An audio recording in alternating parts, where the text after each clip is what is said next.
আমার বাবা গ্রামে মণ্ডলদের বাড়িতে কাজ করত। আমরা অনেক গরিব ছিলাম। একদিন মণ্ডলের লোকেরা আমাদেরকে এসে তুলে নিয়ে গেল। তারপর জানতে পারলাম যে বাবা ওদের টাকা নিয়ে পালিয়ে গেছে, আর যতক্ষণ না সেই টাকা শোধ হচ্ছে আমাকে ওদের বাড়িতে কাজ করতে হবে। মা ওখানে কাজ পেয়ে খুব খুশি হয়েছিল। মা রোজ রাতে কোথায় চলে যেত? মাকে জিজ্ঞেস করলে মা বলতো যে আমি মণ্ডলের স্ত্রীর পার্টিতে যাচ্ছি। একদিন রাতে আমি মায়ের পিছন পিছন যাই, আর একটা নোংরা ঘরে গিয়ে ভেতরে ঢুকতেই আমার আত্মা কেঁপে ওঠে, কারণ আমার মা তো ওখানে। তো বন্ধুরা, ভিডিওটি শুরু করার আগে আপনি যদি আমার এই ছোট্ট চ্যানেলটি নতুন দর্শক হয়ে থাকেন তাহলে চ্যানেলটি সাবস্ক্রাইব করে আমাদের সাথে থাকবেন। তো চলুন গল্পটি শুরু করা যাক। আমার নাম নীলিমা। আমার মা খুব সুন্দর দেখতে ছিল, কিন্তু মা বলতো যে ভগবান যেন কাউকে এমন সুন্দর রূপ না দেন। এই পৃথিবীটা অনেক নিষ্ঠুর, এখানে সুন্দরী মেয়েদের বিপদ অনেক বেশি। মায়ের এসব কথা আমি কিছুই বুঝতে পারতাম না। মাঝে মাঝে মনে হতো মায়ের এসব কথা বলার কারণ আমার বাবা, যে সবসময় আমার মাকে সন্দেহ করত। বাবা দেখতে ভালো ছিল না। বাবার গায়ের রং কুচকুচে কালো ছিল। বাবা প্রায় আমাকে বলতো, আমাকে এত খারাপ দেখতে আর তোমাকে সুন্দর পরীর মতো দেখতে। তুমি কি করে আমার সাথে সুখে থাকবে? তুমি মনে মনে নিশ্চয়ই অন্য কাউকে চাও। আমরা ছোট্ট একটা গ্রামে থাকতাম। সেই গ্রামে মণ্ডলদের এমন হুকুম ছিল যেন মনে হতো তারা এখানকার রাজা বাদশাহ আর আমরা তাদের চাকর। বাবা মণ্ডলদের হয়ে কাজ করত। খুব একটা ভালো কাজ ছিল না, শুধু মণ্ডলের সাথে সাথে থাকত, কিন্তু মূল বাবাকে চাকরের মতো ধমক দিত। মাও গ্রামে কাজ করত, কিন্তু সারাদিন পরিশ্রম করার পরও মা সুন্দর দেখতে ছিল। আমি ভাবতাম, না যদি ঠিক করে নিজের যত্ন নেয় তাহলে আরো কত সুন্দর হয়ে উঠতে পারবে। মায়ের খুব কম বয়সে বিয়ে হয়েছিল।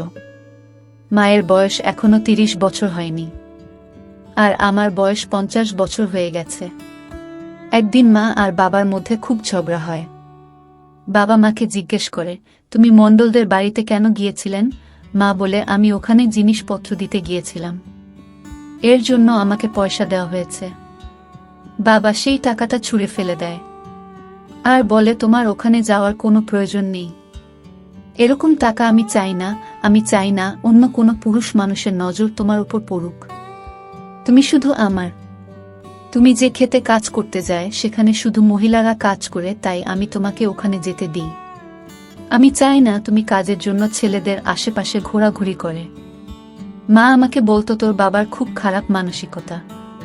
তোর বাবার খুশি থাকা উচিত যে সে আমাকে স্ত্রী হিসেবে পেয়েছে। সে কখনোই আমার যোগ্য হয়ে উঠতে পারবে না। আমার মনে হয় যে মা বুঝতে পারে না বাবা তাকে কতটা ভালোবাসে। বাবা মাকে খুব ভালোবাসতো, তাই বাবা সবসময় চেষ্টা করত মাকে খারাপ ছেলেদের থেকে বাঁচিয়ে রাখতে।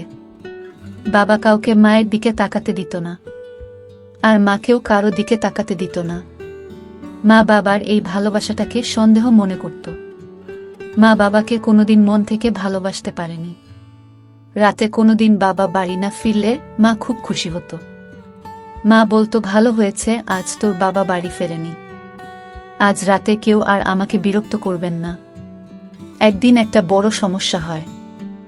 সেদিন অনেক রাত পর্যন্ত বাবা বাড়ি ফেরে না। আমার খুব চিন্তা হতে থাকে। আমি বারবার মাকে বলি যে বাবা কেন ফিরছে না, বাইরে খুব ঝড় বৃষ্টি হচ্ছিল। মা বলে, তোর বাবা কোনো ছোট বাচ্চা নয় যে হারিয়ে যাবে।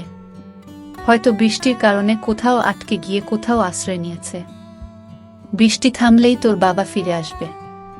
অনেক রাতে আমাদের দরজায় এসে কড়া নাড়ে। আমার মনে হয় যে বাবা এসেছে। আমি দৌড়ে গিয়ে দরজা খুলি, কিন্তু বাবা আসেনি। মণ্ডলের লোকেরা এসেছে।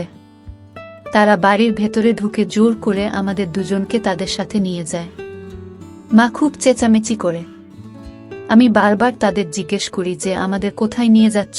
তখন গ্রামের লোকজন সেখানে জড়ো হয়ে যায়, কিন্তু কারো এত সাহস ছিল না যে মণ্ডলের লোকেদেরকে আটকাবে।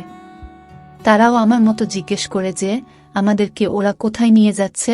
তখন ওই লোকগুলো বলে, এই মেয়েটার বাবা মণ্ডলের বাড়িতে কাজ করত, সে অনেক টাকা চুরি করে পালিয়ে গেছে। এখন যতদিন না আমরা ওর বাবাকে খুঁজে পাচ্ছি আর আমাদের টাকা ফেরত পাচ্ছি, ততদিন ওরা আমাদের বাড়িতে কাজ করবে। মণ্ডলের অনেক টাকা চুরি হয়ে গেছে, তাই উনি এদেরকে দিয়ে খাটিয়ে সেই টাকা তুলতে চান। যখন সে টাকার ক্ষতিপূরণ হয়ে যাবে তখন আমরা ওদেরকে ফেরত দিয়ে যাব। তারা আমাদেরকে মণ্ডলদের বাংলোয় নিয়ে যায়। সেখানে গিয়ে একটা ছোট্ট ঘরে আমাদের থাকতে দেয়, আর বলে এখন থেকে এটাই আমাদের থাকার জায়গা, আর আজ থেকে আমাকে ওদের বাড়িতে কাজ করতে হবে। আমরা গরিব ছিলাম ঠিকই, কিন্তু কখনো ভাবিনি যে কারো বাড়িতে চাকরের কাজ করব। মূল্য সেখানে এসে মাকে আর আমাকে দেখে আর বলে, তাহলে এরাই হচ্ছে ওই ডাকাতের পরিবার। আমি খুব কাঁদতে থাকি, আমাদেরকে ওরা এভাবে অপমান করছে। আমার মা কাঁদতে কাঁদতে বলে, দেখো তোর বাবা আমাদের কত বড় সমস্যায় ফেলে দিয়েছে। সে টাকা চুরি করে কোথায় গেল কে জানে। যদি টাকা চুরি করে পালাতে হতো তাহলে আমাদের কেউ সঙ্গে করে নিয়ে যেতে পারত, আমরা অন্তত এদের হাত থেকে বেঁচে যেতাম। কিন্তু তা না করে উনি নিজেই পালিয়ে গেলেন। তোর বাবা এতটা স্বার্থপর আমার জানা ছিল না। আমি মাকে বলি, এখন আমরা কি করব? মা বলে, কি আর করব, এরা খুব ভয়ঙ্কর লোক। আমরা যদি এখান থেকে পালিয়ে যাই তাহলে ওরা লোক দিয়ে ঠিক আমাদের খুঁজে বের করবে, আর তারপর আমাদেরকে মেরেও ফেলতে পারে। তাই এরা যা বলছে তা মেনে চলাই ভালো। তোর বাবার পাপের প্রায়শ্চিত্ত তো আমাদেরকে করতেই হবে। এখন আমাদের এদের বাড়িতে কাজ করতে হবে। পরের দিন সকালে আমি আর আমার মা বাংলোয় যায়। আমরা বাড়ির ভেতরে ঢুকছিলাম, তখন একটা মোটা মহিলা আমাদেরকে থামিয়ে দেয়। মনে হয় সেই বাড়ির ইনচার্জ। এখানে সব কাজের লোকেদেরকে দিয়ে সে কাজ করায়।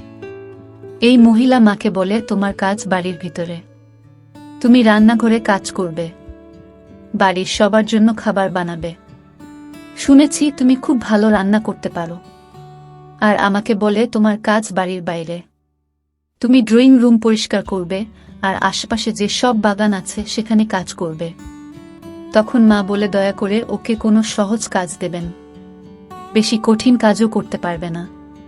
তখন সেই মহিলা আমাকে ধাক্কা দিয়ে সরিয়ে দেয় আর বলে, যাবে এখান থেকে। কাজের লোকেদের এত বায়না আমার সহ্য হয় না। আমি মায়ের দিকে করুণ চোখে তাকাই। মা বলে, চিন্তা করিস না, এখন আমাদের খারাপ সময় যাচ্ছে, এটা খুব তাড়াতাড়ি কেটে যাবে, আমাদেরও দিন আসবে। মা বাড়ির ভেতরে কাজ করত আর আমি বাড়ির বাইরে। আমি সারা দিন মাকে দেখতে পেতাম না, শুধু রাতের বেলায় আমার মায়ের সাথে দেখা হতো। কিন্তু রাতে আমি এতটাই ক্লান্ত হয়ে থাকতাম যে আমি মায়ের সাথে কোনো কথা না বলেই ঘুমিয়ে পড়তাম। একদিন আমি মাকে বলি যে আমাকে এরা খুব কঠিন কাজ দেয়। মা বলে, আমার কাজটা সহজ নয়, এই বাড়িতে অনেক লোকজন, আর সারাদিন খাওয়া দাওয়া চলতে থাকে।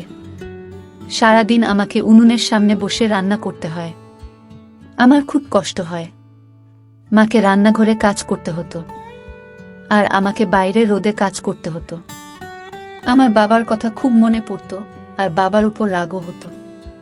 বাবা কি করে আমাদেরকে ফেলে রেখে দিয়ে চলে গেল, টাকা নিয়ে পালিয়ে যাওয়ার আগে একবারও ভাবল না যে তার ফ্যামিলির কি হবে। বাবা তো খুব ভালো মানুষ ছিল, সবসময় তার স্ত্রী আর মেয়েকে আগলে রাখত, আর আজ তারা হাজারটা পুরুষ মানুষের সামনে চাকরানির কাজ করছে। আমরা খুব গরিব ছিলাম ঠিকই, কিন্তু কখনো ভাবিনি যে কারো বাড়িতে চাকরানি হয়ে কাজ করব। আমরা সম্মান নিয়ে বাঁচতাম, নিজের পরিশ্রমের টাকায় খেতাম, কারো দয়ায় বাঁচতাম না। মাকে দিয়ে ওরা খুব খাটাতো, কিন্তু মাকে দেখে মনে হতো যে মা খুব সুখে আছে। হয়তো মায়ের কাজ আমার মতন অতটা কঠিন ছিল না। রান্নাঘরে এক জায়গায় দাঁড়িয়ে রান্না করতে হতো, আর আমাকে তো সারাদিন দৌড়ে বেড়াতে হতো। ভারী ভারী জিনিস তুলে এখান থেকে ওখানে নিয়ে যেতে হতো। কখনো ঝাড়ু লাগাতে হতো, কখনো আবার বাগানে রোদের মধ্যে দাঁড়িয়ে গাছে জল দিতে হতো। দিনে দিনে আমার গায়ের রং খুব কালো হয়ে যায়। আর হবে নাই বা কেন, সারাদিন রোদে ঘুরে বেড়াতে হয় যে। রোদে 1 ঘন্টা কাটালে মানুষের চামড়া কালো হয়ে যায়, আর আমি তো সারাদিন রোদে কাটাতাম। রাতে আমার খুব ঘুম পেত, কিন্তু মা বলতো যে তার ঘুম আসছে না। হয়তো মায়ের চিন্তায় ঘুম আসে না, না বলতো তুমি শুয়ে পড়ো, আমার ঘুম আসছে না। রোজ রাতে আমি ঘুমিয়ে পড়ার পর হয়তো মা এক কোণায় গিয়ে শুয়ে পড়ত। কিন্তু একদিন রাতে হঠাৎ আমার ঘুম ভেঙে যায়, আর আমি দেখি যে মা ঘরে নেই। এত রাতে মা কোথায় যেতে পারে? বাথরুম তো ঘরের ভেতরেও আছে। তাহলে মা বাহারে কি করতে গেছে? এমনিতেই বাংলাতে থাকতে আমার খুব ভয় করত। আশেপাশে কত পুরুষ মানুষ ছিল, কার মনে কি আছে বোঝা মুশকিল। আর আমার মা তো খুব সুন্দর দেখতে। বাইরে মায়ের কোনো বিপদ হলো না তো আমার চিন্তা হতে থাকে, আর আমি বসে বসে মায়ের জন্য অপেক্ষা করতে থাকি। কিন্তু মা ফেরত আসে না। অপেক্ষা করতে করতে কখন ও আমার চোখ লেগে যায় আমি নিজেও জানি না। তারপর যখন আমার ঘুম ভাঙে তখন আমি দেখি মা কাজে বেরোনোর জন্য তৈরি হচ্ছে। আমি মাকে জিজ্ঞেস করি, তুমি সারা রাত কোথায় ছিলে? মা বলে, বড় বিবি আমাকে ডেকেছিল তার পা টিপে দেওয়ার জন্য। মণ্ডলের স্ত্রী, উনি খুব খারাপ মহিলা, সারা রাত আমাকে দিয়ে পা টিপে নিত। এই কথা শুনে আমার চোখে জল চলে আসে। মা জিজ্ঞেস করে, তুই কাঁদছিস কেন? আমি বলি, এরা আমাদের সাথে যা ইচ্ছে তাই করছে, সারাদিন গাধার মতন খাটাচ্ছে, আর রাতে মণ্ডলের স্ত্রী আমাদেরকে দিয়ে তার পাশে পাচ্ছে। এসব আর কতদিন চলবে? বাবা কোথায় চলে গেল? মা, আমাদের বাবাকে খুঁজে বের করতেই হবে। তুমি তো সারাদিন বাড়ির ভিতরে কাজ করো, কিন্তু আমি বাড়ির বাইরে থাকি। আমি বাবাকে খুঁজে বের করার চেষ্টা করব। মা বলে, তুই তোর বাবাকে কোথায় খুঁজবি? তোর বাবার কাছে তো কোনো ফোন নেই, আর আমাদের কাছে ফোন নেই। তাহলে তার সাথে কি করে যোগাযোগ করবি? আমি বলি, বাবার তো গ্রামের দোকানদারের নাম্বার মুখস্থ ছিল, আমারও ওনার নাম্বারটা মুখস্থ আছে। বাবা ওনাকে ফোন করতে পারে, আমি ওনার সাথে গিয়ে কথা বলবো। অন্তত এইটুকু তো বলতে পারি যে বাবার ফোন এলে আমাদের খবর দিতে। মা বলে, কোনো লাভ হবে না। আজকাল কেউ কাউকে খবর দেয় না, কেউ কারো খবর রাখে না। সবাই ব্যস্ত মানুষ, যেমন চলছে চলতে দেয়। এখানে আমরা ভালোই আছি, ভালো ভালো খাবারও জুটে যায়, আর কাজ তো করতেই হবে। কাজ না করলে এই পৃথিবীতে কিছুই পাওয়া যায় না। আমি ভাবি না কি করে এমন একটা কথা বলতে পারলো। মা কি দেখতে পাচ্ছে না যে আমার অবস্থা দিনকে দিন খারাপ হয়ে যাচ্ছে? মা বলে, আচ্ছা আমার দেরি হয়ে যাচ্ছে, আমি বের হয়। এই বলে মা ঘর থেকে বেরিয়ে যায়। একদিন আমি দেখি মা লিপস্টিক আর কাজল লাগাচ্ছে। আমি মাকে জিজ্ঞেস করি, তুমি ওগুলো কোথা থেকে পেলে? বাবা তো এখানে নেই, তাহলে তুমি কার জন্য এত স্বচ্ছ? মা বলে, তুই এ কেমন কথা বলছিস? আমি কারো জন্য সাজতে যাব কেন? মালকিন আমাকে বলেছেন যে একটু সেজে গুজে আসতে। আমি এত বড় বাড়ির রাঁধুনি, এখানে রোজ বাইরে থেকে লোক আসে। তারা জিজ্ঞেস করে যে কে খাবার বানিয়েছে। তারা মাঝে মধ্যে রাঁধুনিকে দেখতে চায়। তারা যদি দেখে যে কোনো একটা নোংরা কালো মহিলা খাবার বানিয়েছে, তাহলে তারা সেই খাবার খাবে না। বড়লোকেদের অনেক ব্যাপার আছে, তুই বুঝবি না। মালকিন আমাকে সাজার জিনিসপত্র দিয়েছেন, আর বলেছেন রোজ সেজে গুজে কাজে যেতে। তুই জানিস, মালকিন আরও বলেছেন যে এবার থেকে আমাদেরকে মাসে মাসে মাইনে দেবে। তিনি বলেছেন, হতে পারে তোমার বর আমাদের টাকা চুরি করে পালিয়েছে, আর সেই কারণেই আমরা তোমাদের কাজে রেখেছি। কিন্তু তোমরা সারা দিন খুব পরিশ্রম করো, আর তাই এবার থেকে আমরা তোমাদের বাকি কাজের লোকদের মতোই মাসে মাসে মাইনে দেব। তুই ভাব, এবার থেকে আমাদের হাতে টাকা পাবো, আমরা নিজেদের ইচ্ছে মতো জিনিস কিনতে পারবো। আমাদের মাথার উপর একটা ছাদ থাকবে, একটা চাকরিও থাকবে, আর হাতে টাকাও থাকবে। এর থেকে বেশি আর কি দরকার আমাদের? এমন সৌভাগ্য জনের হয়। আমি দেখে অবাক হয়ে যায় যে মায়ের এসব ভালো লাগছে। আমার তো সে সব দিনের কথা বারবার মনে পড়ত। আমরা নিজেদের বাড়িতে কত আনন্দে ছিলাম। বাবা রোজগার করে আনত, আর আমরা নিজেদের ইচ্ছে মতো উঠতাম বসতাম। কেউ আমাদের উপর হুকুম চালাত না। আর এখানে তো আমাদের সারাদিন কাজ করতে হয়, নিজেদের ইচ্ছা মতো কিছুই করতে পারি না। মায়ের এখানে কি করে ভালো লাগছে আমি জানি না। তারপর যত দিন যায় আমি মাকে দেখে আরো অবাক হতে থাকি। মায়ের বাবার জন্য কোনো চিন্তাই ছিল না। মা এখানে খুব আনন্দে আছে। কখনো সাজগোজ করছে, কখনো জমিয়ে ভোজ খাচ্ছে, কখনো নিজের মনে গান গাইছে, আবার কখনো রাতে গায়েব হয়ে যাচ্ছে। আমি লক্ষ্য করি একদিন পর পরই মা রাতে ঘরে থাকে না। মা কোথায় যায় আমি জানি না। আমার মনে হয় যে মা আমার থেকে কিছু একটা লুকাচ্ছে। একদিন আমি জানতে পারি যে মা আমাকে মিথ্যে কথা বলছে। এই বাড়ির একটা কাজের মেয়ে আমাকে বলেছে মণ্ডলের স্ত্রী এখানে থাকেন না। তিনি অনেকদিন আগেই বাড়ি ছেড়ে চলে গেছেন। মণ্ডলের চরিত্র ভালো নয়। ওনারা অনেক মেয়ের সাথে সম্পর্ক ছিল। এসব জানতে পেরে ওনার স্ত্রী ওনাকে ছেড়ে চলে গেছেন। উনার 2 ছেলেকেও তার সাথে নিয়ে গেছেন। সে ভালো পরিবারের মেয়ে, সব সহ্য করবে কেন? মণ্ডল এখন এই বাড়িতে একা থাকেন। এই বাড়িতে আমরা কাজের মেয়েটা ছাড়া আর কোনো মহিলা থাকে না। আমি ভাবি যদি মণ্ডলের স্ত্রী এখানে না থাকেন তাহলে মা রাতে কার পা টিপতে যায়। তার মানে মা এতদিন আমাকে মিথ্যে কথা বলে এসেছে।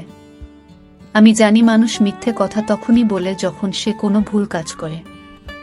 এখন আমাকে এটা জানতে হবে যে আমার মা কি ভুল কাজ করছে।